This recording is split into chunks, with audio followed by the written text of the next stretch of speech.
Assalamualaikum warahmatullahi wabarakatuh dan salam sejahtera untuk kita semua. Perkenalkan, nama saya Syarifah dari RSD Tidore Kepulauan. Saat ini saya adalah peserta pelatihan dialisis di RSUP Prof. Kando Manado. Saya akan menjelaskan tentang penata laksanaan pre-hemodialisis. Yang pertama, kita masuk pada persiapan mesin, yaitu suatu rangkaian tindakan untuk mempersiapkan mesin hemodialisis sebelum digunakan. Alat dan bahan, yang pertama, mesin hemodialisis, konsentrat asid bikarbonat, aliran listrik, sirkulasi, dan RO. Selanjutnya, prosedur penata laksanaan persiapan mesin. Yang pertama, menyalakan aliran listrik. Yang kedua, membuka keran air RO. Yang ketiga, menyalakan tombol power utama pada mesin. Yang keempat, mesin dihidupkan dengan menekan tombol on-off yang ada di mesin. Kemudian yang kelima, memasang konsentrat asid bikarbonat. Dan yang keenam adalah mesin akan melakukan tes secara otomatis. Jika mesin lolos tes, maka mesin siap digunakan. Sekarang kita masuk pada pemasangan bloodline, yaitu pemasangan alat berupa selang khusus yang digunakan untuk melakukan sirkulasi darah di luar tubuh pasien atau ekstrakorporeal saat hemodialisis berlangsung. Persiapan alat yaitu mesin hemodialisis yang siap dipakai, satu set bloodline, infuset, dan NaCl 0,9% 500 sampai 1500 cc. Penata laksanaannya yaitu melakukan hand hygiene dengan menggunakan 6 langkah, yaitu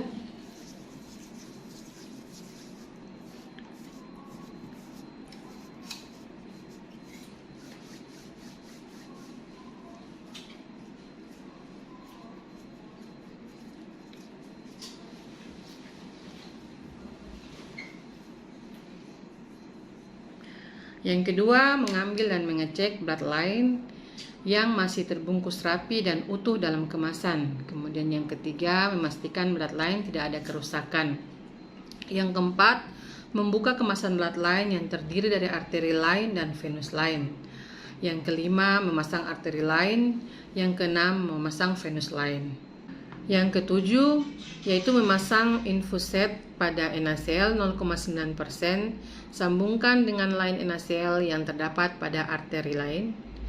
Yang kedelapan, isi arterial line dengan NaCl 0,9% sampai ujung konektor, lalu diklem.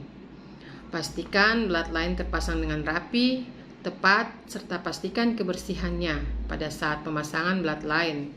Pastikan ujung bloodline berada pada posisi tidak menyentuh lantai atau hal lain yang menyebabkan kontaminasi. Sekarang kita masuk pada proses soaking, yaitu mengalirkan dialisat ke dalam kompartemen dialisat pada dialiser. Persiapan alat dan bahan. Yang pertama, mesin hemodialisis yang siap dipakai, dialiser baru atau dialiser reprocessing. Yang ketiga, satu set sarung tangan, dan keempat, masker.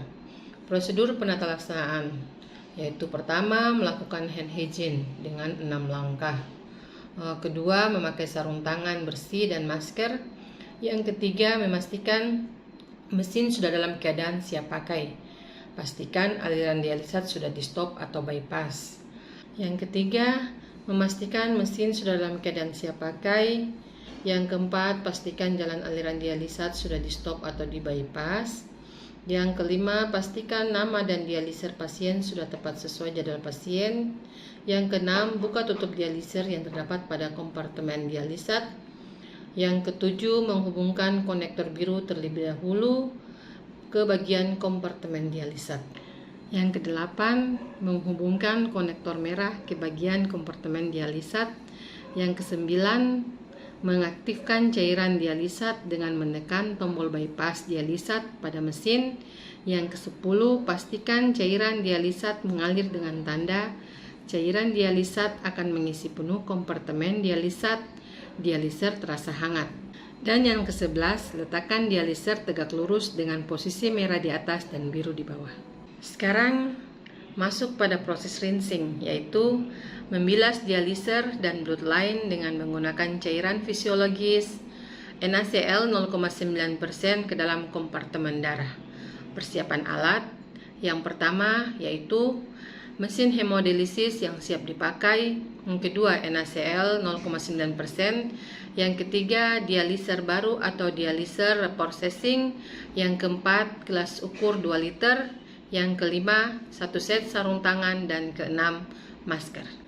Proses penata laksanaan rinsing. Yang pertama, petugas memakai sarung tangan dan masker. Yang kedua, setelah soaking, posisi dialiser dibalik, biru di atas dan merah di bawah. Kemudian untuk dialiser reuse, isi bubble trap dan semua bagian arteri lain sampai ke ujung. Bagian ujung arteri lain terisi NaCl 0,9% sebelum disambung ke dialiser untuk mencegah banyak udara. Yang keempat, hubungkan blood line, inlet dan outlet ke kompartemen darah dialiser. Yang kelima, menempatkan venous line pada gelas ukur. Kemudian petugas melakukan rinsing dengan cara nyalakan blood pump melalui QB 100 ml per menit sampai dengan 200 ml per menit dengan menggunakan NaCl 0,9% sebanyak 500 sampai 1000 cc untuk dialiser reprocessing. Prinsipnya tidak ada perbedaan jumlah NaCl 0,9% untuk membilas dialiser reprocessing maupun baru karena keduanya berisi zat kimia desinfeksi.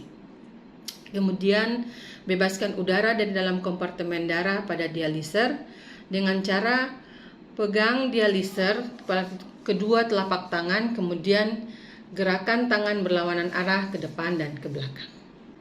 Setelah dialiser bebas dari udara, isi bubble trap vena sampai 3/4 bagian dengan memberi tekanan pada sensor level air detektor. Setelah dialiser bebas udara dan bebas dari zat sterilisasi atau NaCl 0,9% mencapai 500 cc sampai 1000 cc sesuai hasil negatif dari residual tes, matikan QB. Kemudian sambungkan arteri lain dengan venous line, buka semua klem dan lakukan sirkulasi tertutup atau priming. Pemberian heparin sirkulasi sesuai indikasi dan kontraindikasi. Setelah itu, petugas merapikan alat-alat yang telah digunakan. Demikianlah penjelasan yang bisa saya berikan tentang proses penata laksanaan pre-HD. Wassalamualaikum warahmatullahi wabarakatuh.